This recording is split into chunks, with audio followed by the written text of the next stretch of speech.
যদিও আমি একজন অমুসলিম, পবিত্র বাইবেলের ওল্ড টেস্টামেন্টে একথা বলা আছে যে ঈশ্বর রাত এবং দিন সৃষ্টি করলেন একেবারে প্রথম দিনে।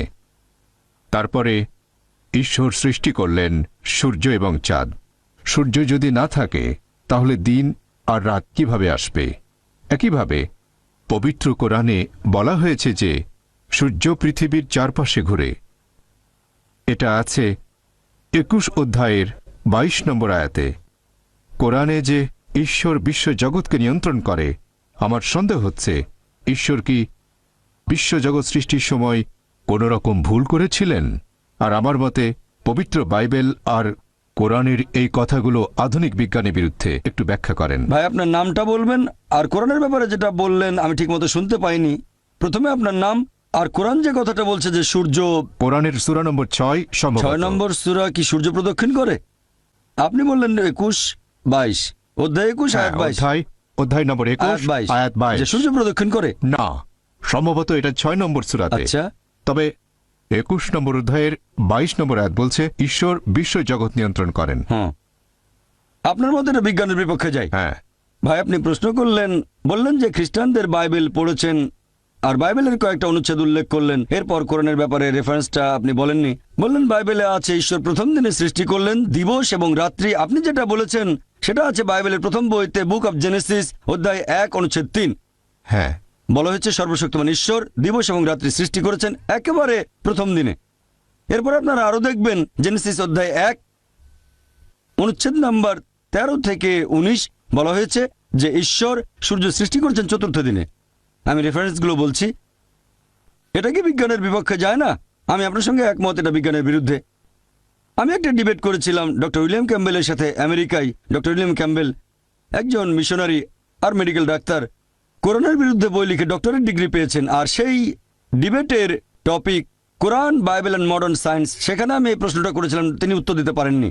তাই আমি একমত যে বাইবেলের বেশ কিছু সমস্যা আছে। এবার প্রশ্নের দ্বিতীয় অংশ, যে পবিত্র কোরআন বলছে সর্বশক্তিমান ঈশ্বর এই মহাবিশ্বকে নিয়ন্ত্রণ করেন। বাইবেলের ব্যাপারে বললে আমিও মানব যে বাইবেল প্রতিষ্ঠিত বৈজ্ঞানিক সত্যের বিরুদ্ধে। আপনি প্রশ্ন করলেন পবিত্র কোরআন বলছে আল্লাহ তাআলা এই মহাবিশ্বকে নিয়ন্ত্রণ করেন, সূর্য প্রদক্ষিণ করে, এটা আপনি বলেননি। সূর্য প্রদক্ষিণ করে। আমি এরকমই শুনেছিলাম, সেজন্য প্রশ্নটা আবার বলতে বলেছি। আপনি বলছেন না কেন? আমি শুনেছিলাম। আপনি এখানে রেফারেন্স দিলেন অধ্যায় 21 আয়াত 22। রেফারেন্সটা ভুল, সঠিকটা হচ্ছে স্যার হ্যাঁ আমি বলছি সঠিকটা সূরা আম্বিয়া অধ্যায় 21 আয়াত 33 আয়াত নাম্বার 22 না, আয়াত 33। এই যে কোরআন, আমি কথা বলছি মেমোরি থেকে, তবে আমি কম্পিউটার নই। না স্যার, আপনি আবার প্রশ্ন করবেন? আমি উত্তরটা বলছি ভাই, আমার কথা শেষ হওয়ার পরে আপনি যত খুশি প্রশ্ন করতে পারেন, কোনো সমস্যা নেই। আপনি প্রশ্ন করেছেন, আমাকে উত্তরটা দিতে দেন। উত্তর শেষ হওয়ার পরে আমাকে আপনি আরো 20টা প্রশ্ন করবেন। যখন প্রশ্ন করেছিলেন আমি মনোযোগ দিয়ে শুনেছিলাম। এখন আমার উত্তরটা শোনেন, আর উত্তরের শেষে আপনি যত খুশি প্রশ্ন করতে পারেন। আপনাকে অনেক সময় দেবো, যদি চেয়ারম্যান রাজি না হন তাহলে অনুরোধ করব আরেকটু সময় দিতে। আপনি খুশি মনে এখানে এসেছেন, আমরাও খুশি এখানে আপনি এসেছেন।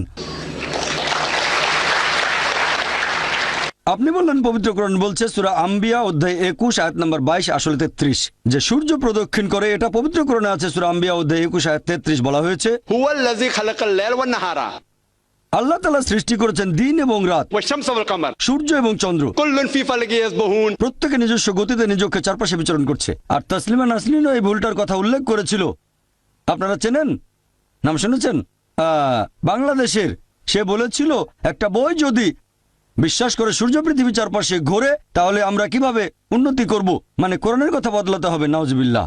আসলে তাকে দৃষ্টিভঙ্গি বদলে সঠিকভাবে কোরআন পড়তে হবে। পবিত্র কোরআন বলছে হুয়াল্লাযী খালাকাল লাইলা ওয়ান নাহারা, আল্লাহ তাআলা সৃষ্টি করেছেন রাত এবং দিন, ওয়াশ-শামস ওয়াল কামার, সূর্য এবং চন্দ্র। কুল্লুন ফি ফালাকি ইয়াসবাহুন, প্রত্যেকে নিজ গতিতে নিজ কক্ষপথে বিচরণ করছে। কোরআনের কোথাও বলা হয়নি যে সূর্য পৃথিবীর চারপাশে প্রদক্ষিণ করছে, কোথাও বলা হয়নি এটা। পবিত্র কোরআন এখানে বলছে সূর্য এবং চাঁদ প্রদক্ষিণ করে আবর্তিত হয়, কোথাও বলা হয়নি পৃথিবীর চারপাশে। এই আয়াতে পৃথিবীর শব্দটা কোথাও নেই। বলা হয়েছে হুয়াল্লাযী খালাকাল লাইলা ওয়ান নাহারা, আল্লাহ তাআলা সৃষ্টি করেছেন রাত এবং দিন, ওয়াশ-শামস ওয়াল কামার, সূর্য এবং চন্দ্র। কুল্লুন ফি ফালাকি ইয়াসবাহুন, প্রত্যেকে নিজ কক্ষপথে বিচরণ করছে। আমি স্কুলে থাকতে পড়েছিলাম যে সূর্য প্রদক্ষিণ করে, নিজ অক্ষের চারপাশে প্রদক্ষিণ করে না।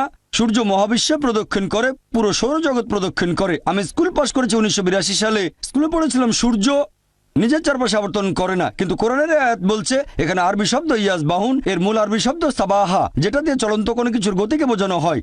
এই সাবাহা শব্দটা দিয়ে যদি মেঝের উপর থাকা কাউকে বোঝায়, তার মানে এই না যে গড়াচ্ছে, সে হাঁটছে এবং দৌড়াচ্ছে। যদি এই শব্দটা দিয়ে পানিতে থাকা কোনো লোককে বোঝানো হয়, তার মানে এই না যে সে ভাসছে, এর মানে সাঁতার কাটছে। আর আল্লাহ যখন এই শব্দটা দিয়ে গ্রহ নক্ষত্র বোঝাচ্ছেন, তার মানে এই না যে সেগুলো উড়ছে, এর মানে সেগুলো নিজ অক্ষের চারপাশে আবর্তন করছে। তাহলে কোরআন বলছে যে সূর্য এবং চন্দ্র প্রদক্ষিণের পাশাপাশি তারা নিজ অক্ষের চারপাশেও প্রদক্ষিণ করে। যখন কোরআন পড়লাম তখন ভাবলাম যে স্কুল বইয়ে ভুল পড়েছি আমরা, সূর্য আবর্তিত হয় না। এখন বিজ্ঞান আর উন্নত হয়েছে, তাই আমরা জানি একটা টেবিলের উপর সূর্যের প্রতিবিম্বকে ধরে রাখলে সেখানে দেখতে পাবো সূর্যের কিছু কালো স্পট আছে, আর এই কালো স্পটগুলো আনুমানিক 25 দিনে একবার সম্পূর্ণ ঘুরে আসে। তার মানে সূর্য আনুমানিক 25 দিনে নিজের চারপাশে একবার ঘুরে আসে। তাহলে স্কুলে যা শিখেছিলাম 1982 সালে, এখনকার বিজ্ঞান বলছে তা ভুল। কোরআন এই কথাটা কিন্তু 20 বছর আগে বলেনি, বলেছে 1400 বছর আগে। আমি স্কুলে যা পড়েছিলাম 20 বছর আগে, পবিত্র কোরআন বলছে যা জেনেছিলাম তা ভুল। প্রথমে শক পেলাম, তারপরে ব্যাপারটা নিয়ে একটু গবেষণা করে দেখলাম যে কোরআনের কথাই সঠিক, কোরআন ভুল বলেনি, আমার বিজ্ঞানের বই ছিল ভুল। আর আমি জানি না এ আয়াতে তাসলিমা নাসরিন পৃথিবী শব্দটা কোথায় পেল। সে কি আরবি জানে? ইংরেজিতে কথা বলতে পারে? ইংরেজি অনুবাদেও পৃথিবী শব্দটা নেই। সে মনে করেছে কোরআন বলছে সূর্য প্রদক্ষিণ করে, তার মানে পৃথিবীর চারপাশে প্রদক্ষিণ, এটা তার অনুমান। তাহলে তার অনুমানটা ভুল। আলহামদুলিল্লাহ, কোরআন ভুল বলেনি। আর আমি আপনার সঙ্গে একমত যে আল্লাহ সুবহানাহু ওয়া তাআলা এই মহাবিশ্বকে নিয়ন্ত্রণ করেন। আর এই কারণেই ফ্রান্সিস বেকনের মত অনুযায়ী, ফ্রান্সিস বেকন একজন বিখ্যাত দার্শনিক, তিনি বলেছেন বিজ্ঞান সম্পর্কে কম জানলে হবেন একজন নাস্তিক, তবে বিজ্ঞান সম্পর্কে গভীর জ্ঞান থাকলে এক সর্বশক্তিমান ঈশ্বরে বিশ্বাস করবেন। আশা করি উত্তরটা পেয়েছেন। আবারও প্রশ্ন করতে চাইলে করতে পারেন, পাল্টা প্রশ্ন করতে চাইলে করে ফেলেন, আমরা আপনাকে ভালোবাসি। স্যার, আমি অধ্যয়ের ব্যাপারে শিওর নই। কোনো সমস্যা নেই, আমি আপনার সমালোচনা করছি না, প্রশ্নটা করেন।